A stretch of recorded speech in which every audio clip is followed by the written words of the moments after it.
You can see right now that Donald Trump is incredibly panicked. Like, seriously, this guy is frightened.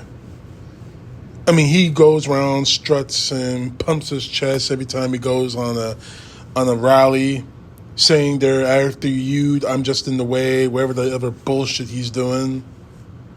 But he is sweating bullets day in and day out because he's finally come to grips with the simple fact that this is something he can't bully himself out of.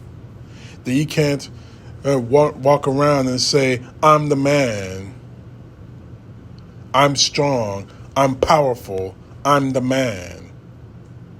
He really thought he was going to get away with all this shit. He thought he was really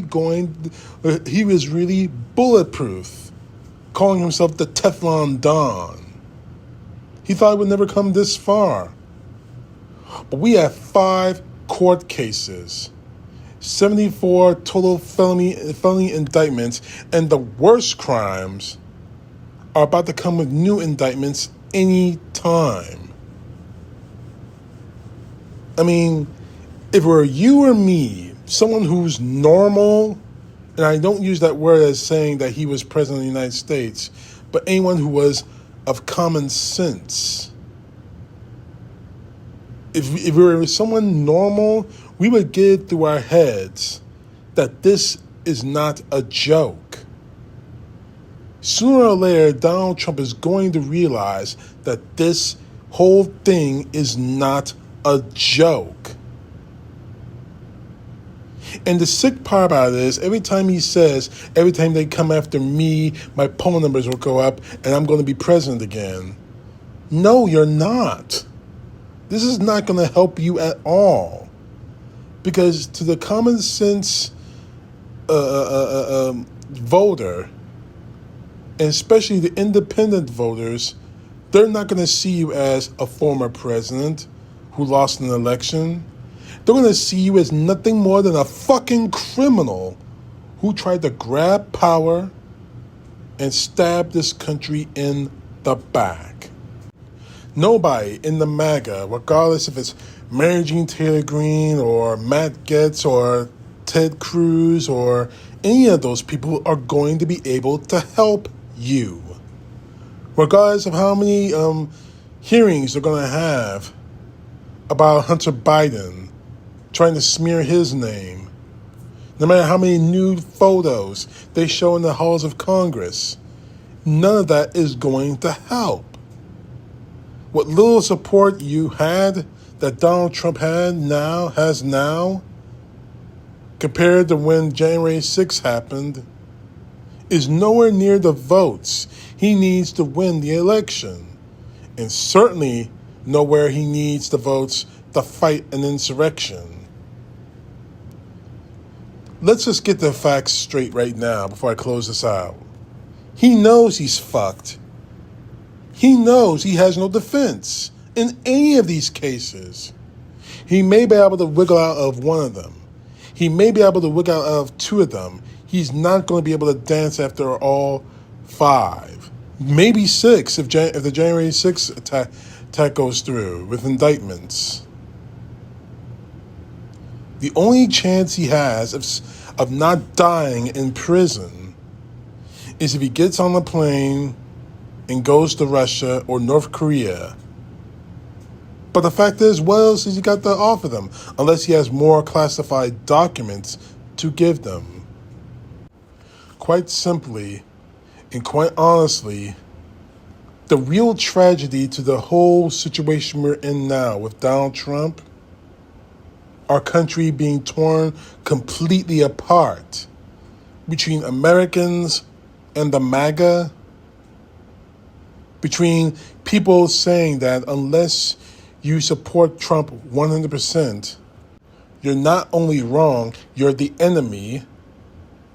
The simple fact to all of this, and the real tragedy to this, is the simple fact that this did not need to happen.